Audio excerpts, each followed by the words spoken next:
Graça e paz, meus amigos e minhas lindonas. Hoje o nosso texto está no capítulo 5 ainda de Gálatas. O versículo hoje é o 13. Libertos e servos. Na segunda-feira eu falei que Gálatas inteiro iria girar em torno desse encontro com o Evangelho. E o encontro com o Evangelho, ele realmente é libertador.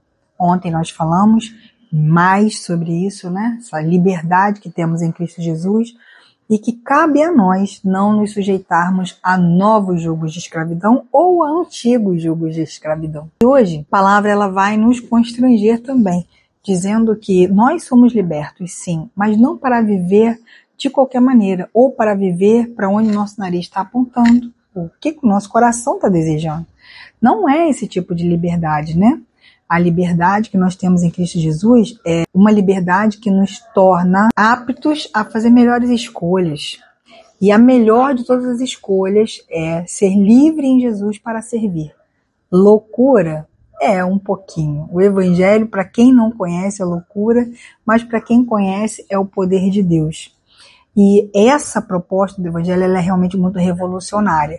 Quando eu sou livre, eu não tenho problema nenhum em ser útil ao outro, em servir ao outro. Eu não tenho nenhum problema com isso.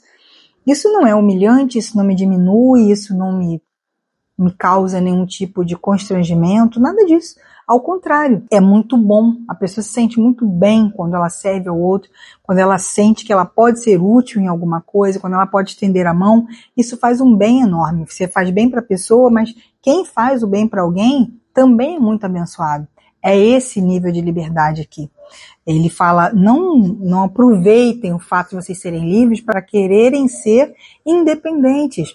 A independência nunca foi a ideia de Deus para nós no Evangelho, né? Nós somos, entre nós, interdependentes. E em relação a Deus, nós seremos sempre dependentes. Alguns reconhecem isso, outros não. Mas que somos dependentes, isso é uma certeza, né?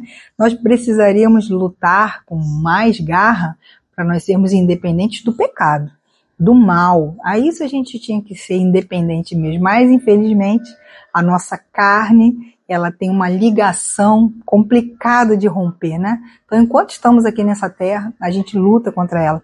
E sobre isso nós vamos falar melhor amanhã. Sobre esse versículo, ele me lembrou muito uma história que você já deve conhecer, eu vou só te lembrar. No Antigo Testamento, na época da escravidão, em Israel havia uma lei, o ano do jubileu. No ano do jubileu, esse servo, esse escravo, ele ia ser livre.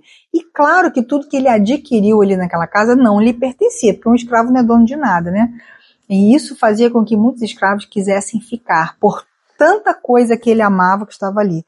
Mas acima de tudo, havia escravos que amavam o seu senhor. Eles amavam aquela casa, eles amavam estar naquele lugar, eles amavam servir aquela pessoa.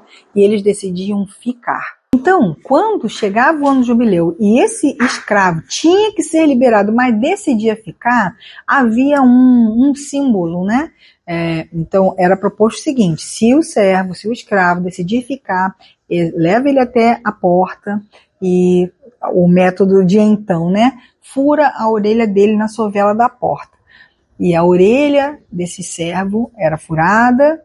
Todo mundo que via aquele escravo saberia que ele era um escravo livre. Ou seja, ele decidiu ficar. Ele decidiu estar. Servir por amor. E é isso que esse versículo aqui está falando. Nós somos livres, mas não é para usar da nossa liberdade para dizer, tô nem aí, eu não preciso de nada, eu não preciso de ninguém, sou eu e Deus, né? Para que igreja? Para que liderança? Para que aprender com outros? Eu não tenho nada para escutar do irmão, se eu quiser eu leio a Bíblia. E a Bíblia fala tudo para mim, enfim, independente de tudo e de todos, né? Não é assim. Paulo vai explicar a igreja como um corpo, como todos os membros interligados, um ajudando o outro, porque ninguém vive sozinho. Então não tem nada que combine com essa ideia de que a gente pode viver por aí solto, cada um na sua e a amizade continua. Não é assim. E essa história do escravo livre ilustra bem, não dê ocasião por vocês serem livres a libertinagem, ou seja, não andem de qualquer maneira soltos por aí para fazer o que o coração mandar e não precisa de ninguém, não é assim. Antes, sejam livres sim, mas para servir em amor uns aos outros. Isso é lindo, né? Então esse servo da orelha furada é o símbolo máximo de alguém que entendeu a sua liberdade como uma oportunidade para servir por amor. Agora não mais por obrigação, o servo da orelha furada, ele servia por amor. E é esse nível de libertação que Deus tem para nós, que o Evangelho propõe para nós. Eu sou livre, tanto sou livre que consigo até servir o outro. E faço isso por amor. É uma escolha minha. Então, enquanto igreja, nós trabalhamos juntos, né? Não andamos independentes por aí, porque isso não combina com o conceito de igreja. Nós somos libertos e decidimos, porque agora eu posso tomar decisões na minha liberdade, decidimos servir uns aos outros em amor. Essa é a proposta do Evangelho para nós. É lindo, né? Uma proposta tão diferenciada, onde estar aos pés de Jesus, imitar Jesus, que foi alguém pobre e que serviu, lavou o pé dos seus discípulos, né? É o máximo para nós. Imitadores de Cristo, cristãos, libertos para servir.